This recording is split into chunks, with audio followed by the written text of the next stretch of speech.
대한민국의 새로운 중심 경기도에 오신 걸 환영합니다. 우리 경기도는 앞으로 문재인 정부의 성공과 또 민주당 정부의 성공을 위해서 그 중심적인 역할을 하려고 합니다. 저희가 이따가 브리핑 때 설명을 드리겠지만 현재 대한민국에서 새로운 정책을 집행할 수 있는 곳은 대체적으로 경기도 지역으로 생각이 됩니다. 주택 정책도 그렇고 산업 정책도 그렇고 대한민국의 새로운 중심으로 우리 경기도가 자리 잡을 수 있도록 당에서 각별히 관심 가져주시면 좋겠습니다. 최근에 부동산과 관련된 국민들의 관심 또 논란이 뜨겁습니다. 우리 젊은이들 자라나는 세대의 꿈이 건물주가 되는 거라고 합니다. 조물주 위에 건물주라는 얘기가 있을 정도로 우리 대한민국의 부동산 불로소득의 문제는 정말로 심각합니다. 국민 총생산의 4분의 1에 육박할 정도의 부동산 불로소득이 사람들의 근로의욕을 떨어뜨리고 경제 성장과 발전을 가로막고 있는 상황입니다. 최근에는 특히 집값 상승과 관련해서 국민들의 불만이 아주 높습니다. 그래서 저는 우리 대한민국의 경제 문제를 해결하는 것 그리고 국민들에게 새로운 꿈과 희망을 가능하게 하는 것은 결국 이 부동산 불로소득을 줄이고 그로 인해서 생기는 이익을 우리 공공이 환수해서 모든 국민의 이익으로 만들어내는 것, 즉 우리 헌법이 정하고 있는 토지 공개념을 현실적으로 실현시키는 것이 정말로 중요하다라고 생각합니다.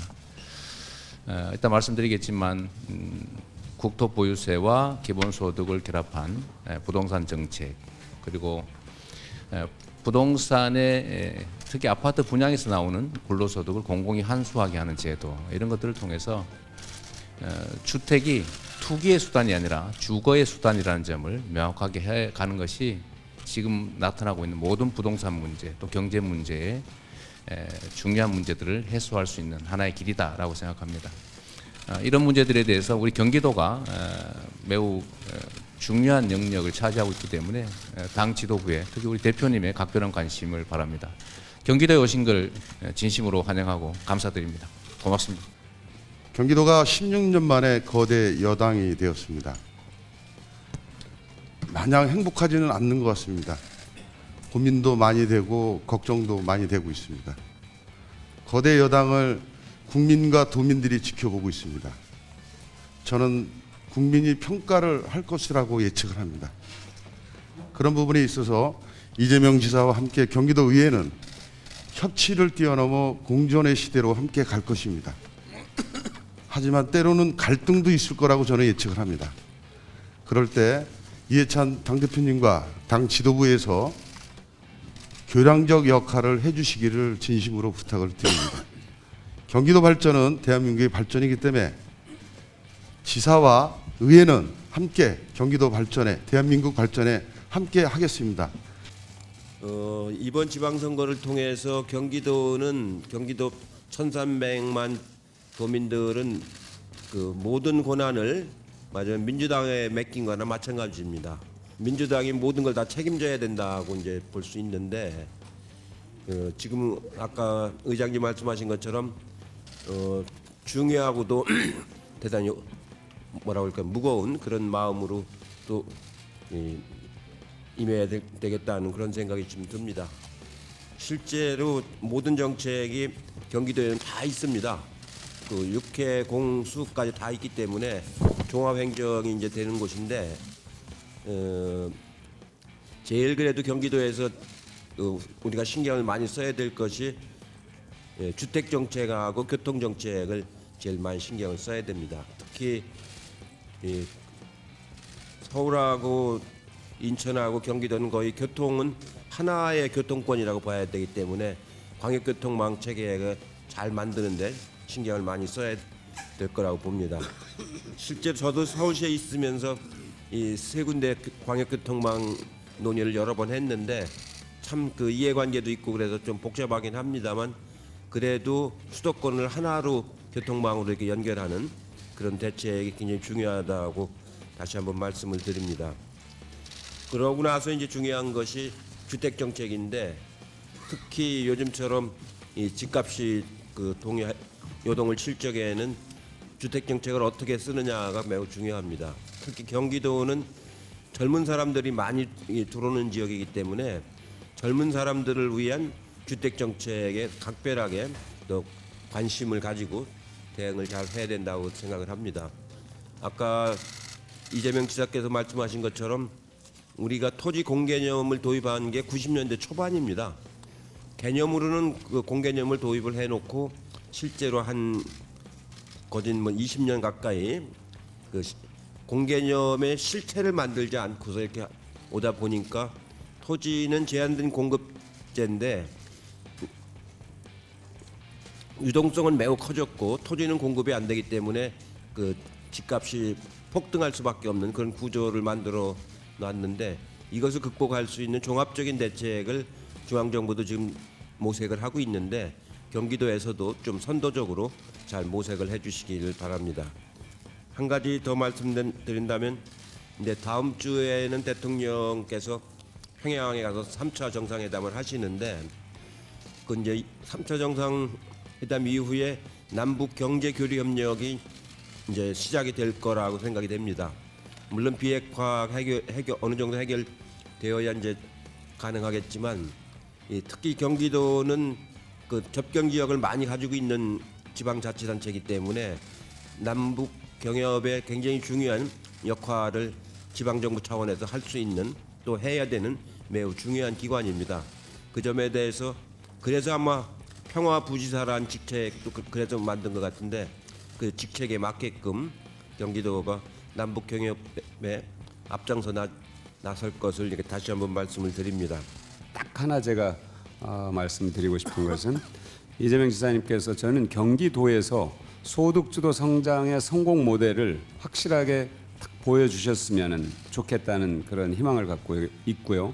틀림없이 경기도에서 그걸 보여주실 수 있다고 저는 믿고 있습니다. 아까 말씀하신 국토 보유세도 그 일환이라고 생각을 하고 또 아파트 분양가 가운데서 일부를 공공 임대주택 재원으로 활용하겠다 하는 것도 굉장히 저는 획기적이고 실현 가능한 방안이 아닐까 생각을 합니다. 하여튼 성원하겠습니다. 고맙습니다. 지금 수도권 특히 서울에서의 집값 폭등이 과히 놀랄 정도입니다.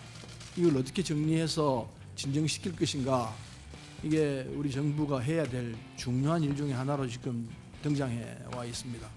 물론 서울에 집중적으로 문제가 나타나고 있습니다만은 경기도, 인천도 예외일 수 없을 거라 생각해서 이 집값 문제를 어떻게 정리해낼 것이냐, 여기에 따라서 우리 당에 대한 평가가 달라질 거라 생각합니다. 오늘 이 경기도에서도 국토 보유세 등에 대한 방안이 나와 있는데 어쨌든 중앙정부가 조만간에 이 방안을 내놓으리라 생각하는데 그 방안을 내놓을 때 지금 경기도와 함께 이 논의를 하고 있는지는 정확히는 모르겠습니다만 가능하면은 경기도에서도 방안을 함께 참여하는 쪽으로 해서 지혜로운 장치가 나올 수 있게 되기를 기대합니다.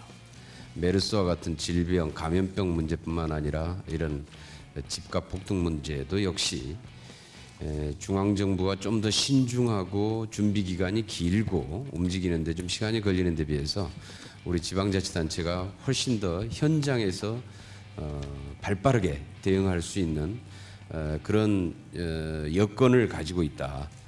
그런 면에서 이후에 우리가 지방분권을 어떻게 더 강화시켜 나갈 것인지는 굉장히 중요한 우리의 과제인 것 같습니다. 이번에 이제 경기도 도지사부터 도의회까지 또 우리 민주당이 이렇게 다 이제 책임을 맡게 됐습니다. 당과 의회, 그다음에 도집행부가 함께 가져가야 될 공동의 책임이라고 생각합니다. 그래서 당정 협의도 정례화시키고 내실화시키는 계획을 지금 현재 추진해 가고 있습니다. 오늘 경기도에서 제안해 주시는 여러 가지 정책과 예산 사업들이 당에서 공약으로 발표했던 것과 겹치는 게 꽤 있습니다. 특히 광역교통망 확충, 그다음에 경기 북부 접경 지역의 남북교류 지원, 경기 남북부 균형 발전 추진 등 이건 핵심 당의 공약이기도 합니다. 잘 추진해 가야 할 것이고요.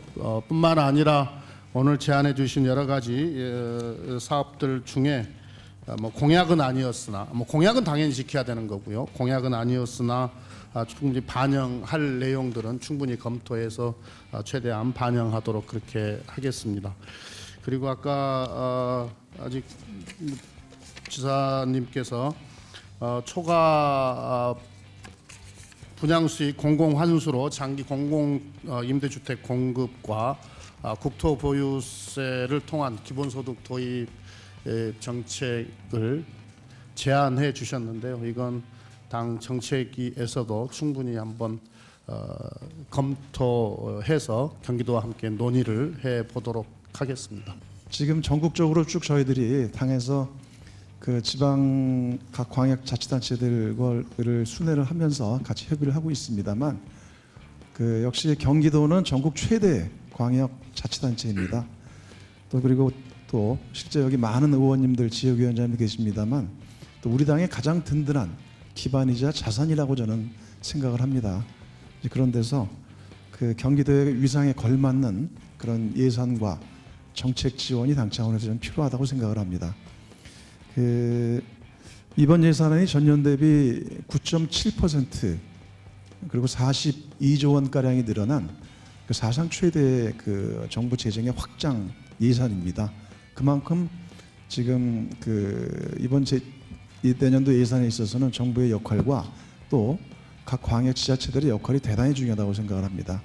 지금 문재인 정부에서 지금 포용적 성장의 큰 기조 하에서 소득주도 성장과 혁신 성장, 그 공정 경제 그리고 일자리 창출에 그 이 성과들을 내기 위해서 정부의 재정 확장을 이제 내년에 그 하고 있는데 그 바로 이 방향이 저는 이재명 우리 지사님의 새로운 경기 도정 방향과 저는 같다고 생각을 합니다.